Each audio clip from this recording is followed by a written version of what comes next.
Dari data yang dimiliki Bank Indonesia, dari 86 triliun pinjaman di sektor usaha di Bali, penyerapannya masih dominan untuk pinjaman modal kerja sebesar 36%, selebihnya untuk konsumtif sebesar 35%. Dari 29% untuk investasi, sementara untuk sektor usaha kredit, sektor perhotelan, restoran, dan perdagangan sebanyak 42%, pinjaman konsumtif 35%, dan real estate dan jasa konstruksi 23%. Dari jumlah tersebut, total kredit yang tersalurkan di Bali adalah 86 triliun lebih.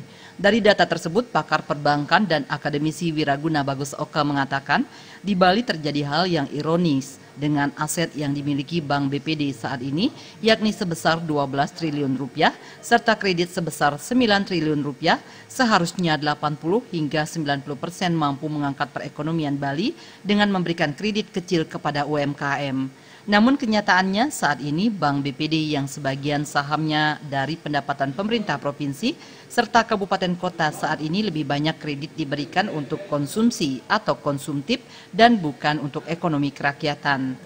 Kali ini memang ironis. Ironisnya kenapa? Kita memiliki Bank Pembangunan Daerah.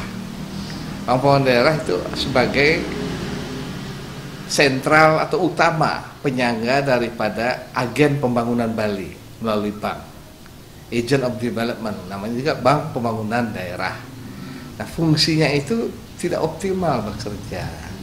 Harusnya dengan aset 12 triliun ini dan kredit 9 triliun itu harusnya 80-90% itu untuk usaha-usaha produktif yang menggerakkan ekonomi kecil, ekonomi menengah maupun ekonomi besar bangsa Bali, kan begitu.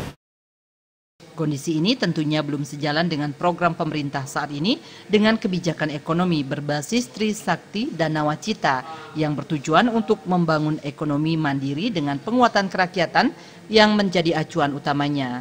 Kedepan program pemerintah pusat harus mampu disinergikan dengan pemerintah daerah melalui pemberdayaan bank daerahnya sehingga UMKM benar-benar terbantu. Pradnya Paramita dan Gung Krisna, Bali TV.